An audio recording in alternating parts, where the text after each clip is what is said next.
New videos every day.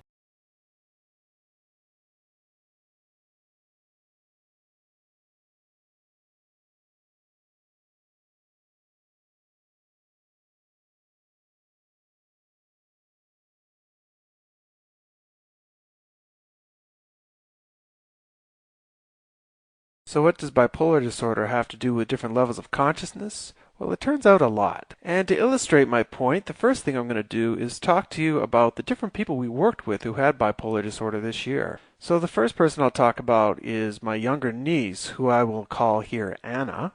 It's really her story that got me involved in this subject in the first place. Now, for those of you who don't know me, 12 years ago I was sent to a psychiatric hospital with an experience that other people saw as insanity, but I was sure was very beneficial to me. I eventually discovered that what I had had was not a mental illness at all, but what was called a spiritual emergency. Dr. Stan Groff, Dr. David Lukoff, and others recommend that spiritual emergencies not be medicated or hospitalized because allowing them to process can be very beneficial to the person in crisis. Now, before my wife and I met Anna, she had already been in her experience for 3 days and was already being heavily medicated by psychiatry. So my big question at the time was Anna mentally ill, or was she having an experience like my own, something like a spiritual emergency?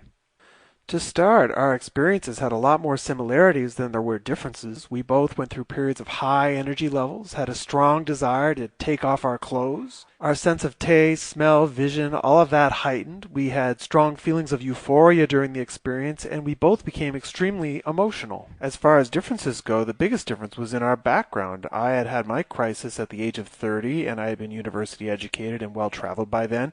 And she had her crisis when she was only 17 years old and just leaving high school, going on to university. If there was one big difference, it was how we approached the experience. I saw mine as a deeply sacred thing, and I knew it was a special thing to go through. And while she had some spiritual aspects, on the whole, she was experiencing a lot of fear. She was afraid to go upstairs in her own house without her mother with her. That's how disturbed she was by the experience. And while I did take strong action to understand what happened to me, I avoided seeing psychologists or psychiatrists because I didn't think they understood what happened to me, and I didn't take any medication after my 3-day hospitalization. Anna, on the other hand, was quite quick to comply with what her parents and psychiatrist wanted her to do. She's been seeing a psychiatrist and psychologist and has been medicated indefinitely. Convinced that Anna was not mentally ill, I went to work studying the difference between a spiritual emergency, which is what I had had and been so beneficial, and this bipolar disorder, this thing called bipolar disorder that she was being labeled with. And thanks to the YouTube community, I discovered that many people who have been labeled with bipolar disorder had experiences in acute psychosis that were identical to my own spiritual emergency. Along with the symptoms Anna showed, there can be experiences of oneness and timelessness, a sense of all-knowing, the universe, and even a sacredness to the experience. You can experience delusions and hallucinations, usually of a spiritual nature. You will also think that you're dreaming or in some sort of a play or a dream world, and in this dream world you will want to test reality, which could lead you to want to walk through walls or even smash your car. Other symptoms can include the sense that you're being tested by God, that you're the Messiah, the prophet, or a saint. More and more, it looked like spiritual emergencies and bipolar disorder were the same thing. And then, just as I was figuring all this stuff out, Anna's older sister, Elana, had an experience of her own. And once again, the initial symptoms were identical to Anna's and my own. And Ileana strongly conveyed the experiences of the spiritual emergency as well, the oneness, timelessness, delusions, testing reality. Now, knowing what had happened to her sister, once her crisis got deeper, she called us immediately, and we supported her for 5 days completely unmedicated and without hospitalization. Now, to my surprise, Ileana had much deeper experiences than I did. She had very deep out-of-body experiences, which had her feeling no pain for 3 days, even though she was bumping into things. She felt that she was in her mother's womb and actually started to re-experience the birth happening all over again. In general, even though most of her experience with us was quite pleasant, once she came back, she was quite disturbed and frightened by the whole thing. While the bulk of her psychosis happened in the first manic episode, she would go on to have 2 more, and it was only after the third psychosis, which happened about 2 months later, that she was able to feel that she had a genuine rebirth and was finally able to get back to normal life. So the whole thing took about 2 months. The next person to contact us was David. He was 29 and a consultant, a Brazilian guy working in England.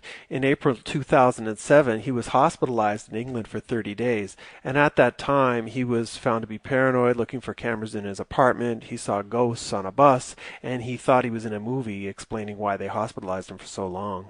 Previous to his psychosis, he had suffered from deep depression and social anxiety, and after his psychosis, he was medicated with Zyprexa, which was giving him glaucoma. In April 2008, David went into psychosis here in São Paulo and called us. At the time, he was having very deep, disturbing hallucinations of his dead ex-girlfriend, as well as other delusions as well.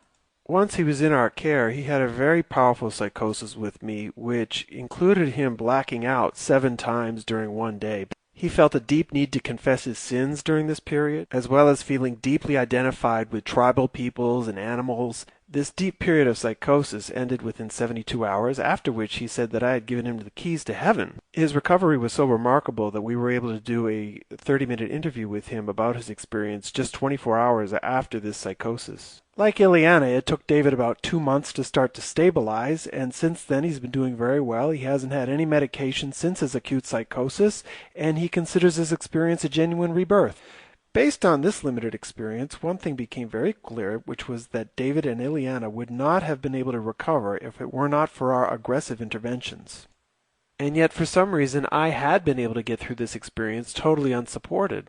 How? My first clue came when I started talking to Anna, and I realized that she didn't recognize any sacredness to the experience that she had been going through, like I had 12 years earlier. And in talking to her about God, it became very clear that her God was quite a concrete Jesus figure. Jesus was God for her, and this is the person she prayed to for guidance. So like all people at the traditional level of consciousness, her approach to the divine was clearly a religious one. And in the religious mindset, God is clearly above you and separate from you, and for people to have an experience of God is a very rare thing that only tends to happen to prophets, saints, these sort of people. So for anyone of the traditional religious mindset, the first thought is that an actual experience of God is in fact impossible. It's a lot more likely that what's happening to you is the work of the devil.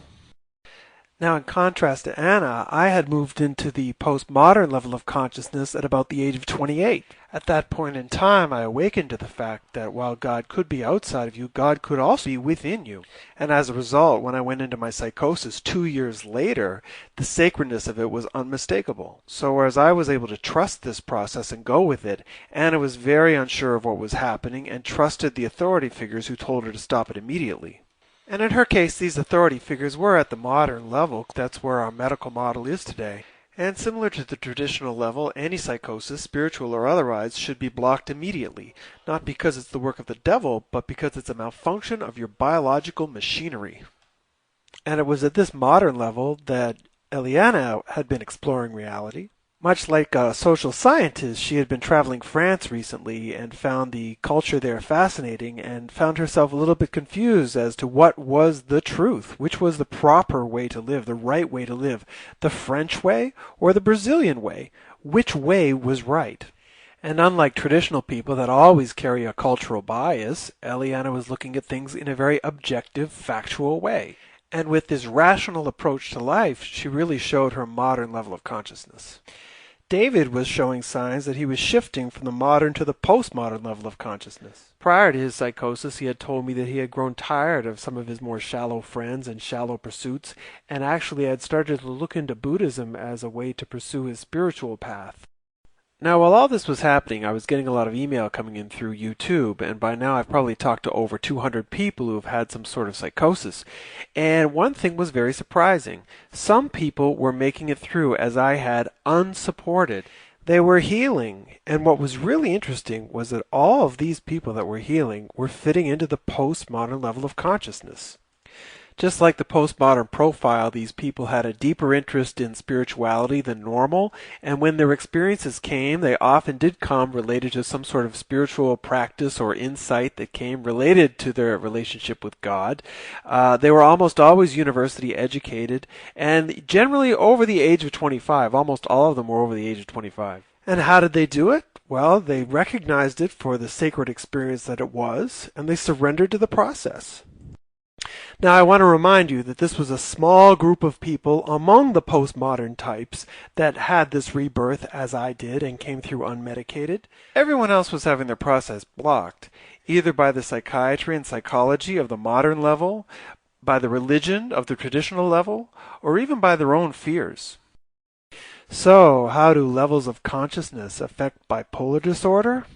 Well, for one, it's only at the postmodern level of consciousness that we start to open up to the possibility of a positive, spiritual, manic experience. And as a result of this open attitude, some postmoderns are able to heal their disorder without support, simply by surrendering to the experience with faith. In contrast, people at the modern and traditional levels cannot heal without support because their level of consciousness is not prepared for this spiritual experience. And neither are the institutions of mainstream psychiatry, mainstream psychology, and organized religions, all of which harm what should be a sacred healing process. However, as I've demonstrated with the stories of David and Elana, healing is possible for people at other levels, with loving support and a level 7 power of now approach to this psychosis. And that's what I'm going to talk about next.